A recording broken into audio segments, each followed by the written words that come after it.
Om Swastiastu. Perkenalkan, nama saya Imade Ardika Saputra, nomor absen 15, kelas 11 MIPA 1. Pada kesempatan kali ini, saya akan mempresentasikan tentang cara mengatasi dampak pembakaran senyawa hidrokarbon. Langsung saja simak video berikut. Baik, materi yang akan kita bahas pada pembelajaran kali ini, yang pertama, senyawa karbon, yang kedua, reaksi pembakaran, yang ketiga, sifat zat hasil pembakaran sempurna dan tidak sempurna, serta dampak bagi kesehatan dan lingkungan. Yang keempat, cara mengatasi dampak pembakaran senyawa hidrokarbon terhadap lingkungan dan kesehatan. Langsung saja kita masuk ke pembahasan yang pertama, yaitu apa itu senyawa karbon. Senyawa karbon adalah senyawa yang komponen utamanya tersusun dari atom karbon, hidrogen, oksigen, nitrogen, sulfur, dan unsur organik lainnya. Karbon juga bisa berbentuk ikatan tunggal, rangkap 2, dan rangkap 3. Pembahasan selanjutnya yaitu reaksi pembakaran. Reaksi pembakaran dapat dibagi menjadi dua, yaitu reaksi pembakaran sempurna dan reaksi pembakaran tidak sempurna. Yang pertama, reaksi pembakaran sempurna. Reaksi pembakaran sempurna yaitu reaksi pembakaran yang menghasilkan gas karbon dioksida dan air. Berikutnya, reaksi pembakaran tidak sempurna. Reaksi pembakaran tidak sempurna yaitu reaksi pembakaran yang menghasilkan gas buang berupa karbon monoksida dan air. Suatu reaksi pembakaran berlangsung secara sempurna atau tidak sempurna dapat ditentukan oleh jumlah volume C8H18 dan jumlah volume gas oksigen. Semakin terbatas atau semakin sedikit jumlah oksigen, maka semakin tidak sempurna pembakaran yang terjadi.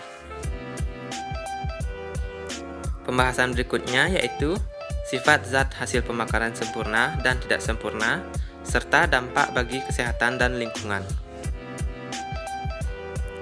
Yang pertama, karbon monoksida atau CO. Bersifat racun, dapat menimbulkan rasa sakit pada mata, saluran pernapasan, dan paru-paru.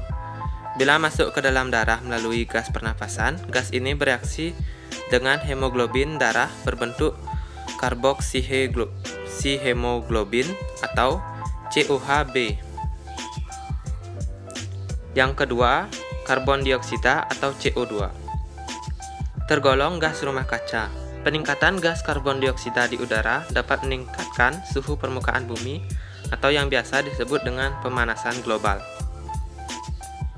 Yang ketiga, oksida nitrogen atau NO dan NO2. Campuran NO dan NO2 ditandai dengan lambang NOx. NOx tidak beracun secara langsung pada manusia, tetapi bila NOx bereaksi dengan bahan-bahan pencemar lain, akan timbul fenomena asap kabut berakibat berkurangnya daya pandang, iritasi mata, dan saluran pernapasan. Yang terakhir, oksida belerang atau SO2 dan SO3. Belerang dioksida yang terhisap pernafasan bereaksi dengan air di dalam saluran pernafasan membentuk asam sulfit yang dapat merusak jaringan dan menimbulkan rasa sakit.